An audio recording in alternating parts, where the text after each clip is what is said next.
नमस्कार, फिर से स्वागत है आपका टेक्निकल बागवानी में। आज का विषय भी इम्पोर्टेंट ही है, पहले वाले की तरह बेसिक प्रॉब्लम है।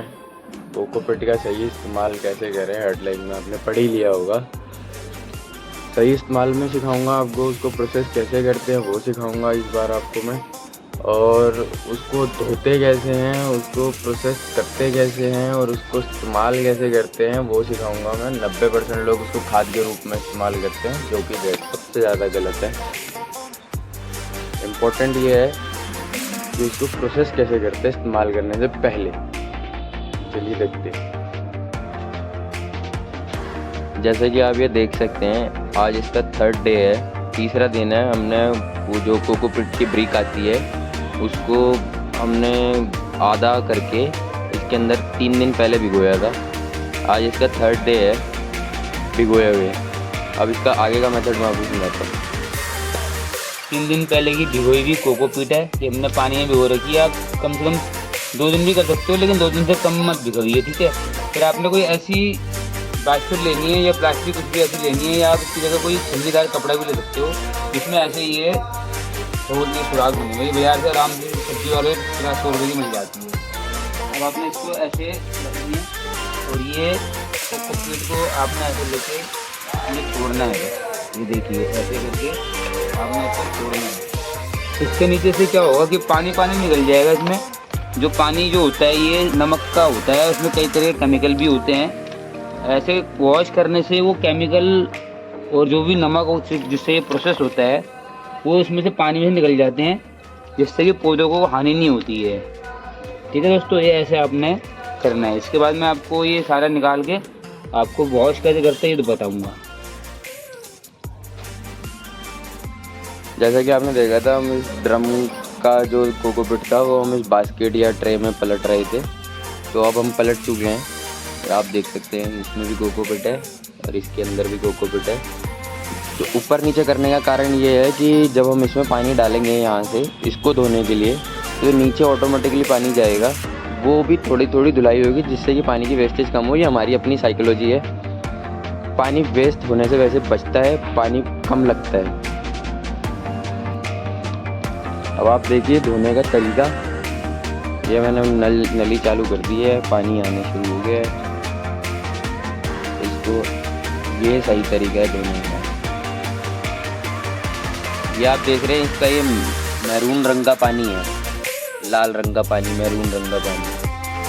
अगर आपको वीडियो में समझ आ रहा है तो ये पानी जो है ये मैरून रंग का है, ठीक है। ये जब तक सफ़ेद ना हो जाए ना इसमें से आना, तब तक वो आपकी कोकोपीट वॉश नहीं हुई है।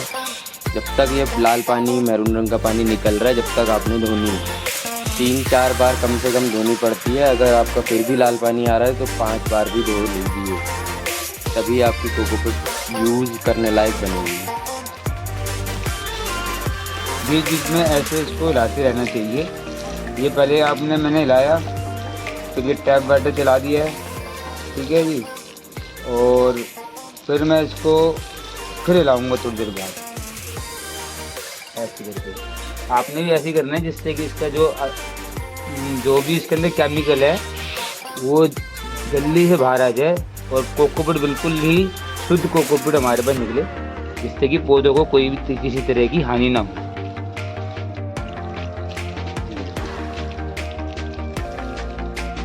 और एक छोटी सी जानकारी आपको बीच में एक और दूंगा।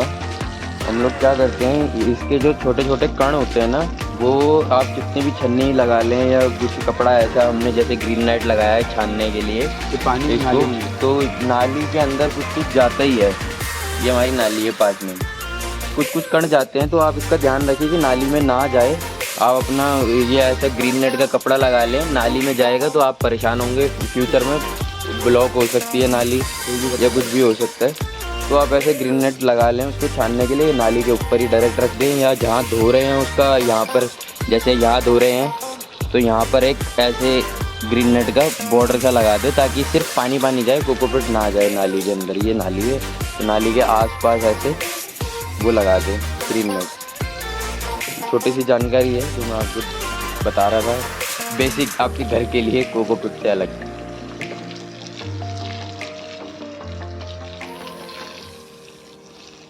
अब ये प्रोसेस हो रही है, मैं इसको प्रोसेस कंप्लीट करके आपको दोबारा मिलता हूँ। दोस्तों हमने ये कोकोपीट जो है हमने वॉश कर ली है।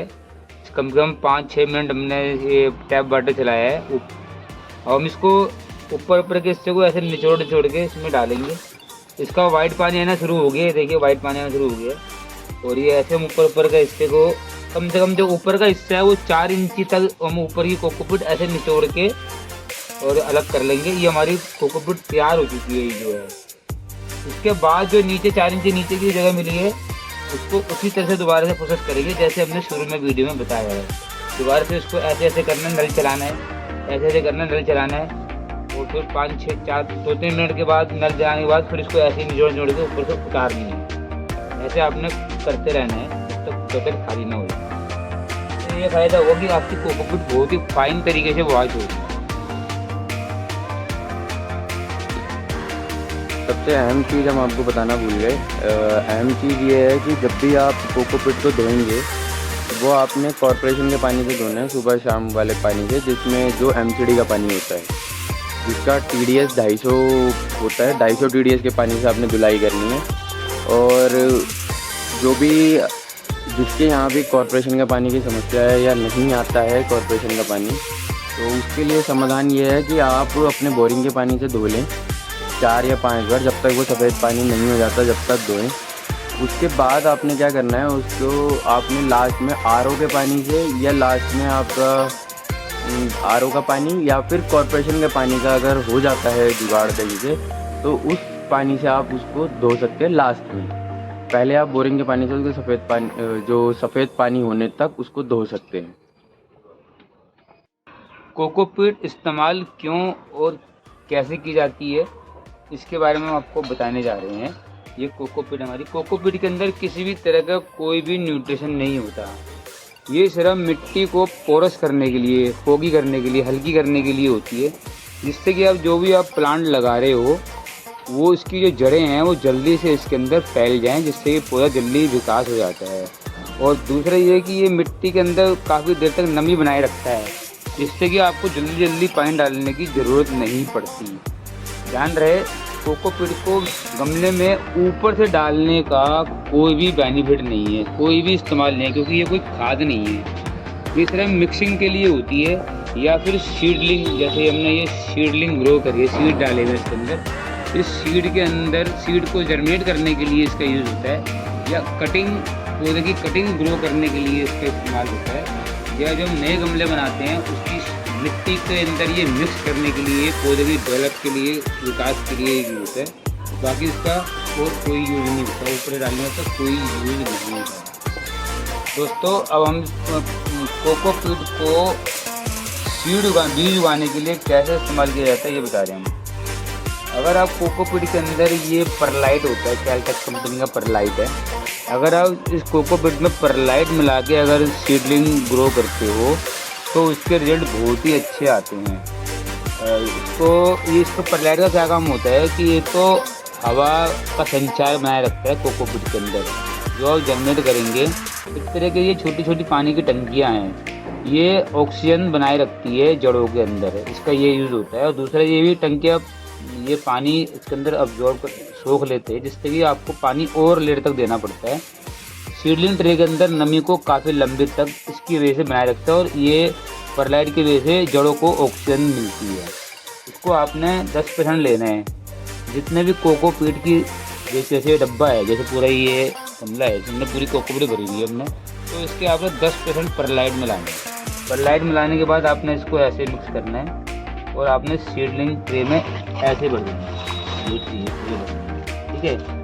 अब आपने ऐसे ट्रे भरने के बाद जब कोई बीज लगाना है तो इसमें से अभी हमने जो परलाइट डाली है वो आइडिया डाली है।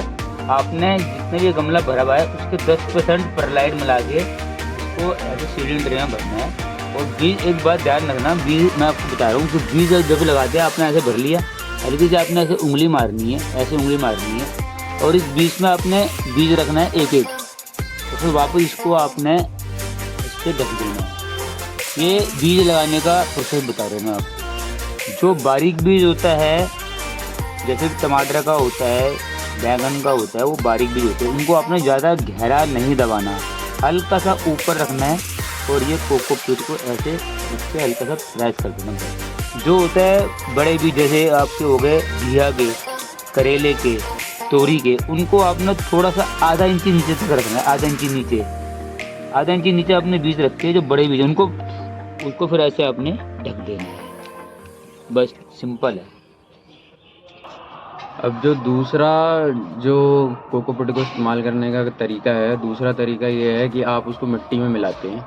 मिट्टी में मिलाने का सही तरीका ये होता है, आपने प्रोसेस जान लिया, आपने सीडलिंग ट्रे में इस्तेमाल करना जान लिया। अब मिट्टी में मिलाने का सही तरीका ये है कि आप मान लीजिए कोई भी एग्जांपल ले लीजिए, ये गमला है 10 इंची का, आप कोई भी ले सकते हैं। रेशियो बनाने का तरीका बता रहा हूँ मैं आपको, जो मिट्टी में मिलाने का, बिना परलाइट मिलाए मिट्टी में मिलाने का तरीका समझा रहा हूँ।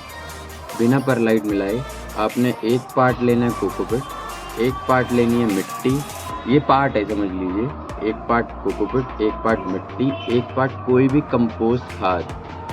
कंपोस्ट खाद मतलब वर्मी कंपोस्ट, डीकम्पोस्ट, काउडंग और लीफ कंपोस्ट। एक पार्ट मिट्टी, एक पार्ट कोकोपीट, एक पार्ट कोई भी कंपोस्ट खाद, इसको मिला के अच्छे से मिक्सिंग करनी है। मिक्सिंग का वीडियो मैं अलग से बना दूँगा, मिक्सिंग करते कैसे हैं, मिक्सिंग का सही तरीका क्या होता है वो मैं आपको बता दूँगा।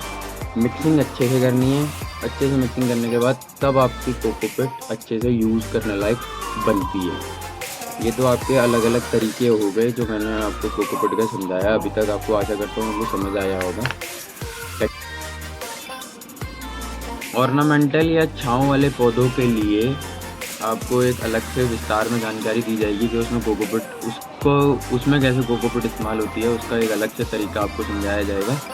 और उसके अलावा जो हमने आपको सीडलिंग ट्रे में बीज लगाने का तरीका बताया था, उसमें सबसे पहले 2 पत्ते आते हैं, 2 लीव्स बोलते हैं उनको। 2 लीव्स के बाद जब 3rd लीव्स आती है उसके बाद उसमें न्यूट्रिशन देना स्टार्ट करना है। जैसा कि हमने आपको बताया था कोकोपीट में कोई भी न्यूट्रिशन वैल्यू नहीं होती है।